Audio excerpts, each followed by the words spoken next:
Bonjour, bienvenue à notre émission Point de vue. Jean-Claude Delarue, il y a quelque temps de cela, sur France 2, nous a présenté une émission intitulée Le futur en face. L'objectif de l'émission était de nous faire comprendre que par rapport à l'utilisation massive des pesticides, au dérèglement du climat, l'avenir de l'humanité est en cause. Et certains de ces scientifiques osent même avancer comme un délai de survie pour notre planète, au pis-aller une cinquantaine d'années. Cette émission était vraiment inquiétante. Le futur en face. L'avenir a toujours préoccupé l'être humain. De tout temps, l'homme a voulu savoir ce qui va se passer dans les jours qui sont en face de lui. Connaître l'avenir pourrait nous apporter une certaine sérénité par rapport à la planification des événements de notre vie, par rapport à la maîtrise de notre vie. Mais nous savons quand même combien cette faculté de maîtrise de l'avenir n'est pas, n'est pas le propre de l'homme.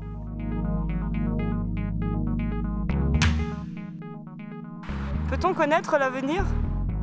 Ici, nous pourrions répondre, dans un premier temps, par un oui, dans la mesure où nous avons aujourd'hui ce que nous appelons les futurologues, à la manière d'Alvin Toffler, qui, sur une base scientifique, étudie les tendances de la société et détermine quelles seront dans les années à venir, dans un laps de temps assez long, les tendances de la société.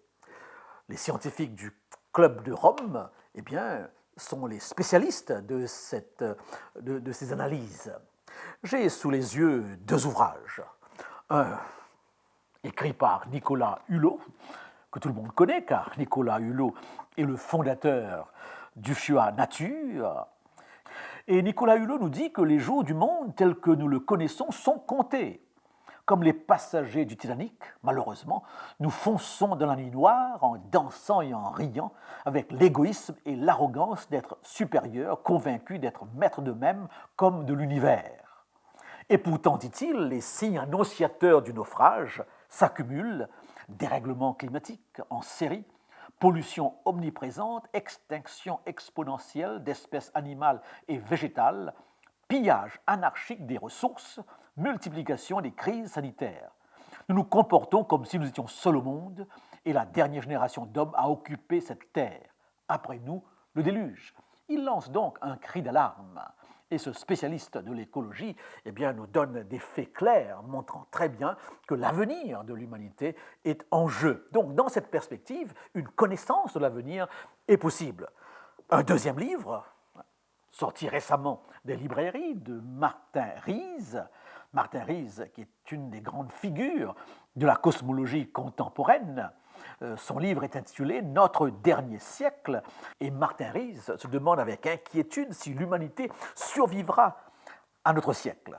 Il nous faut comprendre en tant que scientifique que l'humanité non seulement risque de s'autodétruire, mais elle pourrait dans sa chute entraîner le cosmos tout entier.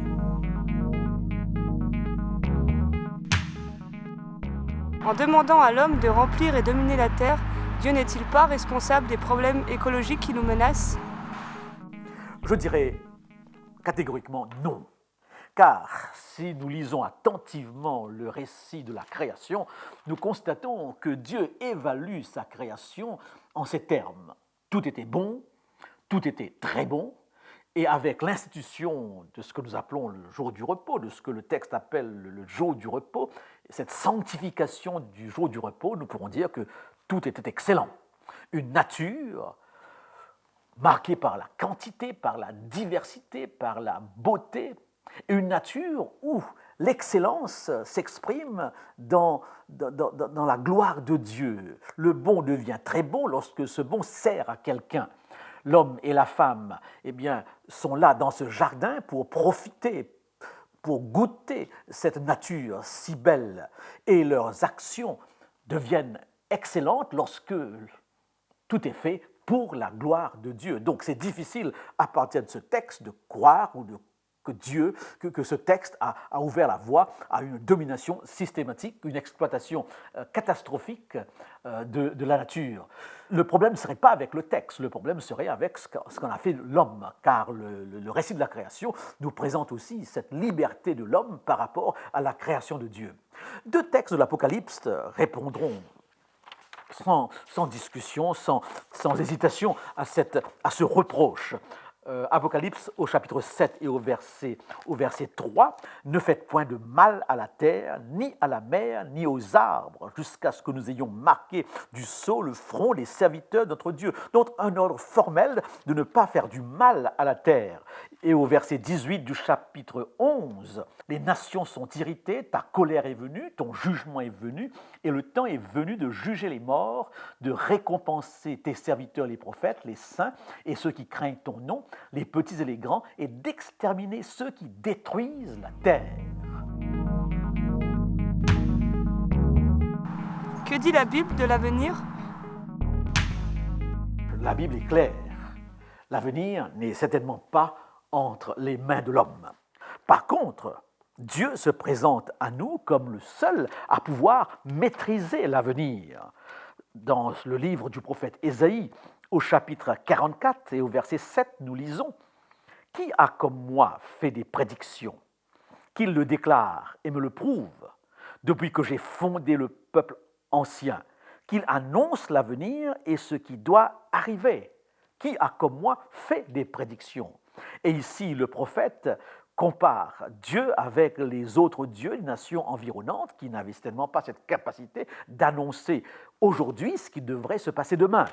Dans ce même livre, au chapitre 46 et au verset 9, nous retrouvons la même déclaration. « Souvenez-vous de ce qui s'est passé dès les temps anciens.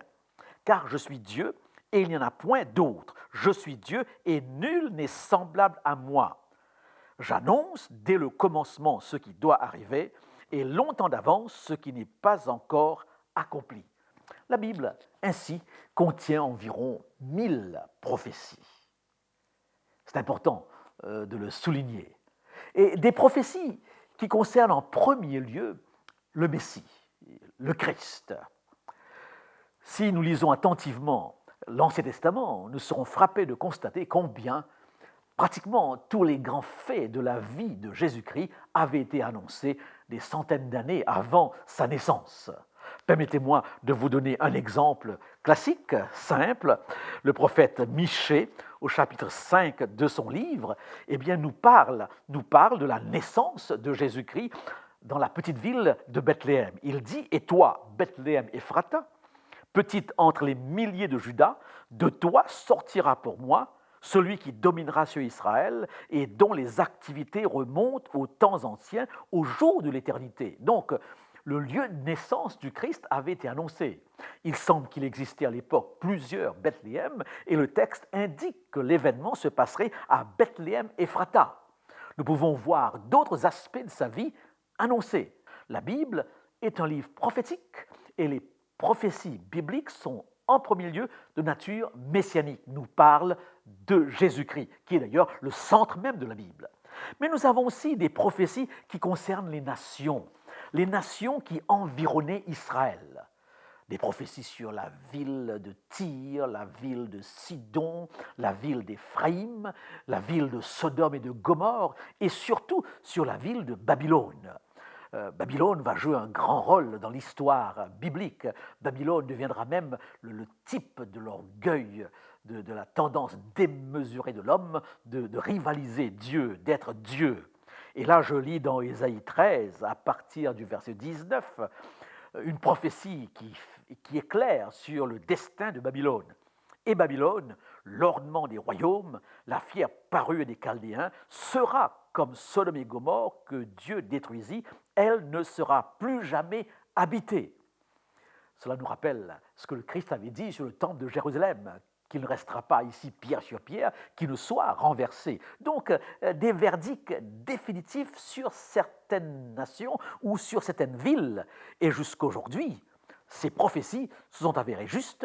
Ces villes sur lesquelles il y avait un verdict de destruction définitive n'ont jamais été reconstruites. Vous avez aussi des prophéties qui concernent notre époque, qui nous concerne, et nous aurons l'occasion, sans aucun doute, dans une prochaine émission, d'en aborder quelques-unes. Mais rappelons que le but des prophéties n'est pas seulement le scoop journalistique ou le scoop médiatique. La prophétie biblique n'est pas là pour satisfaire notre curiosité.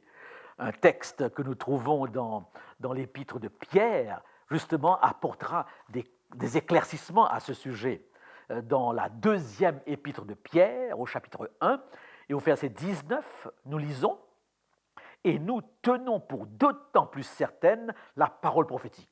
Donc Pierre souligne que la parole prophétique est certaine. Eh bien oui, nous tenons pour d'autant plus certaine la parole prophétique à laquelle vous faites bien de prêter attention, comme à une lampe qui brille dans un lieu obscur jusqu'à ce que le jour vienne apparaître et que l'étoile du matin se lève dans vos cœurs. Ce qui veut dire que l'étude prophétique de la Bible doit être une étude qui s'accompagne d'un intérêt, d'un cheminement, d'une marche dans les voies que trace la Bible. Et à mesure que nous marchons, les choses s'éclaircissent. Pour aboutir à quoi? Le texte nous dit « jusqu'à ce que l'étoile du matin se lève dans vos cœurs ».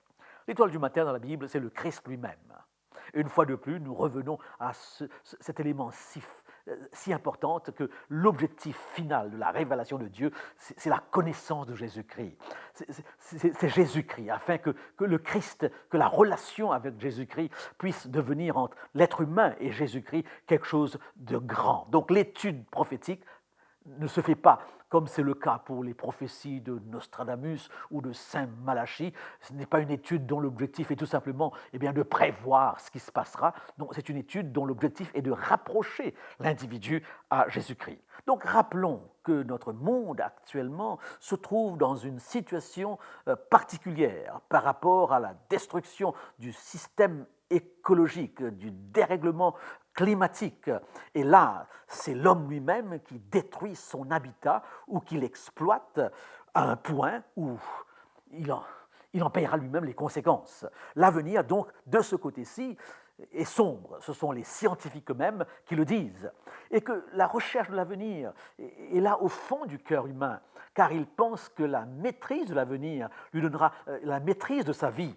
Mais ce n'est pas à l'homme. L'homme n'a pas cette capacité de maîtriser son avenir. Et c'est pour cette raison que la Bible contient plus d'1 millier de prophéties. Mais ces prophéties ont un objectif spirituel. Ces prophéties ont pour but de mieux nous rapprocher de lui, de mieux nous le faire connaître. Sur ce, je vous laisse en vous invitant à accorder une attention particulière à ces prophéties bibliques. Nous aurons l'occasion d'y revenir et nous serons heureux de vous savoir à l'écoute très bientôt. Au revoir.